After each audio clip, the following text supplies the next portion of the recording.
विद्यार्थियों नमस्ते। पहली इकाई के 1 से लेकर 4 तक पद्य, गद्य तथा पूरक पठन हमने देखे। आज हम 5वां पाठ जूलिया शुरू करने जा रहे हैं। जूलिया इस पाठ के लेखक अंतोन चेखव इनके द्वारा लिखा गया है। इनका परिचय मैं आपको कराना चाहती हूँ।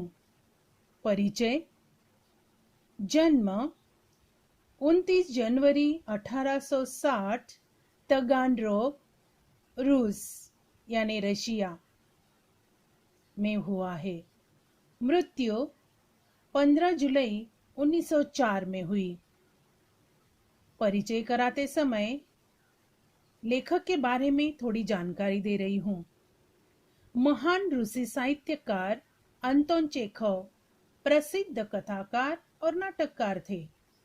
उनकी कहानियों में सामाजिक कुरीतियों का व्यंग्यात्मक चित्रण किया गया है। इनकी लिखी हुई कुछ प्रमुख कृतियां हैं: a dreary story, the wife उपन्यास, Anna on neck, a bad business, the bird market, old age, Grisha आदि उनके कहानियां हैं। इवानोव, द चेरी आर्चर आदि नाटक है। जो पाठ दिया गया है जूलिया, इसके संबंध में यानी गद्य संबंधी जानकारी। एकांकी: इसका आकार छोटा होने के कारण इसमें एक ही कथा होती है। इसकी कथा व संवाद आदि से अंत तक रोचक और आकर्षक होते हैं। प्रस्तुत एकांकिका में रचनाकार ने दब्बूपन को त्याग कर अपने अधिकार न्याय के लिए सजग रहने हेतु प्रेरित किया है। विषय प्रवेश में हम देखेंगे, कुछ ऐसे भले लोग होते हैं जो भलमन साहत में अपने साथ होने वाले अन्यायों और ज्यादतियों को बर्दाश्त कर लेते हैं, पर उनका विरोध करने की हिम्मत वे नहीं जुटा पाते।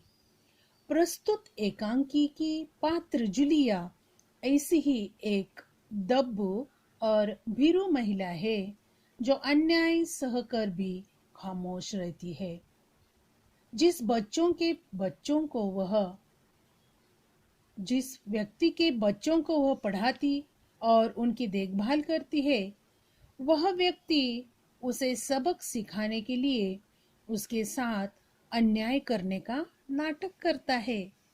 इस तरह वह जूलिया की आंखें खोलता है कि इस कठोर, निर्मम, क्रूर और हृदयहीन संसार में दब्बू और रीढ़ रहित लोगों के लिए कोई स्थान नहीं है। उसे अपने आप को बचाए रखने के लिए निर्भीक होना पड़ेगा। यानी इस पाठ का विषय प्रवेश जो है उसमें स्पष्टता से दिया है कि जूलिया किस प्रकार अन्याय सहती है और उस अन्याय से लेखक यानी गृहस्वामी उसे बाहर निकालने की कोशिश करते हैं। जहां वह काम करती है वहां के मालिक उसे किस प्रकार इस अन्याय से बाहर निकलने की सीख देते हैं, यह हम देखने वाले हैं। तुम्हारे किताब का पन्ना क्रमांक 15 आपको देखना है। मैं पठन करने शुरू करती हूँ, ध्यान से सुनना। बच्चों की गवर्नेंस जूलिया वासुदेवना आती है। जूलिया दबे स्वर में: आपने मुझे बुलाया था मालिक? गृहस्वामी: हाँ हाँ, बैठ जाओ जूलिया, खड़ी मत रहो। जूलिया बैठती हुई: शुक्रिया। गृहस्वामी: जूलिया, मैं तुम्हारी तनख्वाह का हिसाब करना चाहता हूँ। मेरे ख्याल से तुम्हें पैसों की जरूरत होगी और जितना मैं तुम्हें जान सका हूँ, मुझे लगता है कि तुम अपने आप पैसे भी नहीं मांगोगी। इसलिए मैं खुद ही तुम्हें पैसे देना चाहता हूँ। हाँ, तो तुम्हारी तनख्वाह 30 रूबल महीना तय हुई थी ना?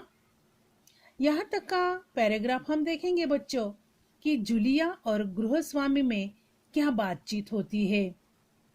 जो गवर्नेंस यानी बच्चों को संभालने वाली जो महिला रहती है उसे गवर्नेंस कहा गया है, जो कि बच्चों को घर में ही पढ़ाई लिखाई करवाती है, बच्चों की देखभाल करती है, बच्चों को घुमाने ले जाती है, उनके खाने पीने का ख्याल रखती है। इसे गवर्नेंस कहा गया है और वह जूलिया नाम की है।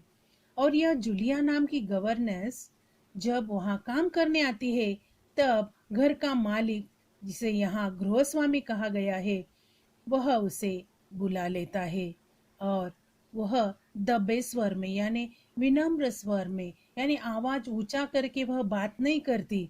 यानी काम करना है उसका, हमें पैसा मिलने वाला है, इसीलिए अपना काम अच्छा होना चाहिए, इसीलिए वह नम्र रहती है। यानी जो भी बताया जाता है उसके लिए वह हमेशा सुनती ही रहती है। इसलिए यहाँ दिया गया है कि दबे स्वर में वह कहती है कि आपने मुझे बुलाया था मालिक, यानी मालिक उसे बुलाता है और वह उसे कहती है कि आपने मुझे बुलाया था। गृहस्वामी उसे कहता है कि हाँ हाँ बैठ जाओ, मैंने तुम्हें बुलाया था कि अब खड़ी मत रहो, नीचे बैठो। जूलिया बैठती है और बैठते हुए वह उसे शुक्रिया यानी धन्यवाद देती है।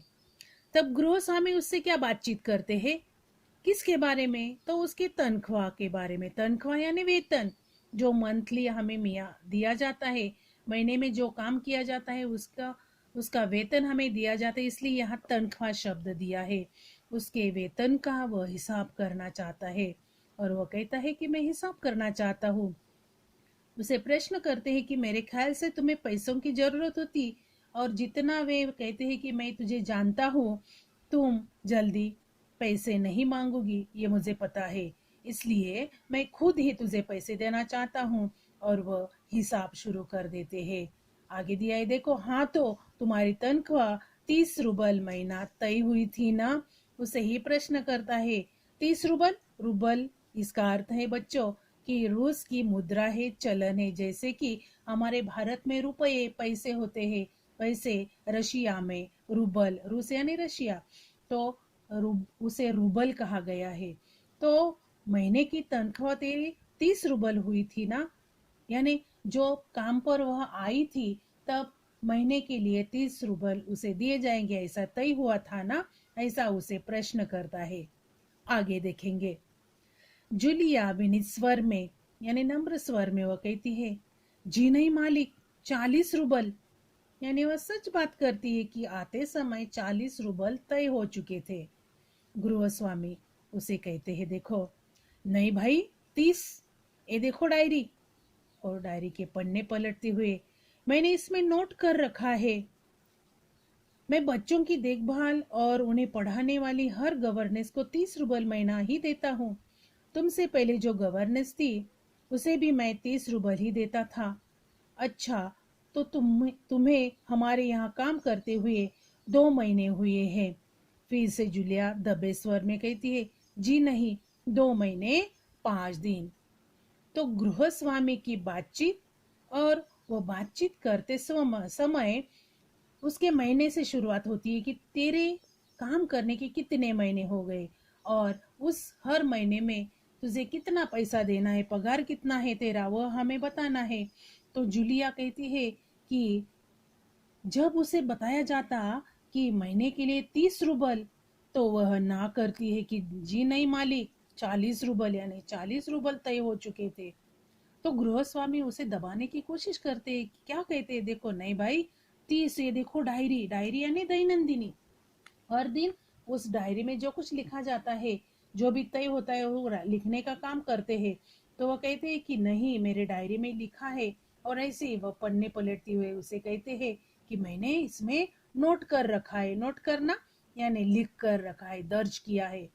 मैं बच्चों की देखभाल और उसे पढ़ाने वाली हर गवर्नेंस को 30 रूबल महीना ही देता हूँ। गवर्नेंस मैंने समझाया कि जो घर में बच्चों को पढ़ाने का काम करती है, गृह शिक्षिका उसे कहा जाता है। तो ऐसी जो भी आती है उस हर एक को मैं 30 रूबल ही देता हूँ। और तुमसे पहले जो गवर्नेंस थी उसे भी मैंने 30 रूबल ही दिए थे। अच्छा, तो तुम्हें यहाँ हमारे यहाँ काम करते हुए 2 महीने हुए हैं।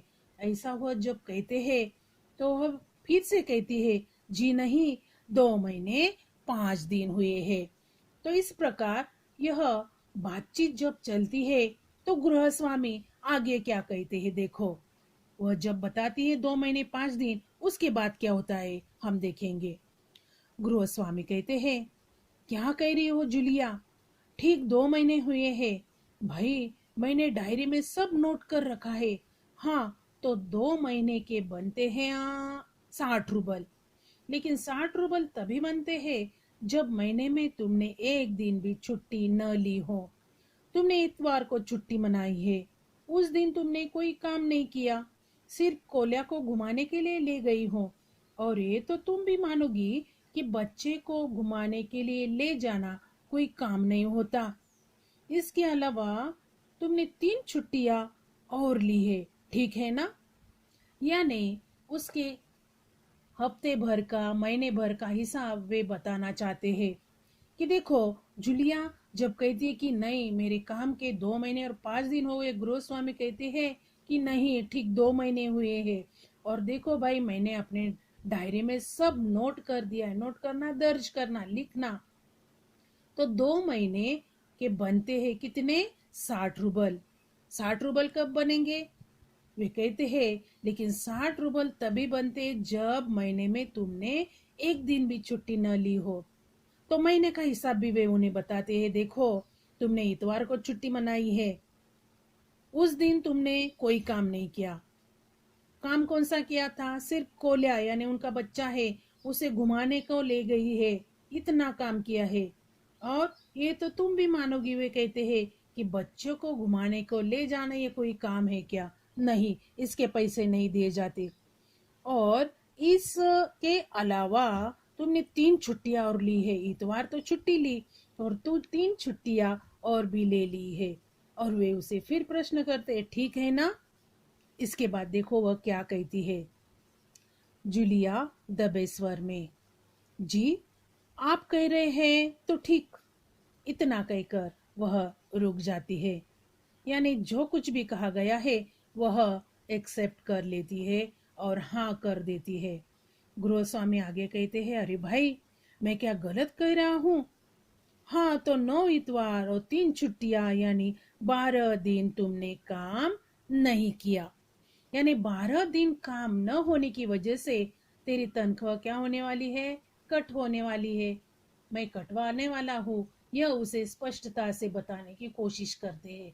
यानी महीने भर के काम का हिसाब वे उसके आगे करते हैं। लेकिन बच्चों, यह देखो कि यह नम्रता पूर्वक विनीत स्वर या शब्द दिया है कि जूलिया किस प्रकार उस मालिक के साथ गृहस्वामी के घर में काम करती है। बच्चों को संभालने का, उनको पढ़ाने का, उनका खाना पीना देखना, उनकी देखभाल करना, यह सब कुछ वह करती है। और इसके काम का हिसाब किस प्रकार किया जाता है, यहाँ तक हमने देखा। इसके बाद मैंने आपको कुछ शब्द लिखने को दिए हैं, शब्दार्थ, उनका लेखन करना। और वह शब्दार्थ लेखन के बाद मैंने आपको एक परिच्छेद लिखने को दिया है।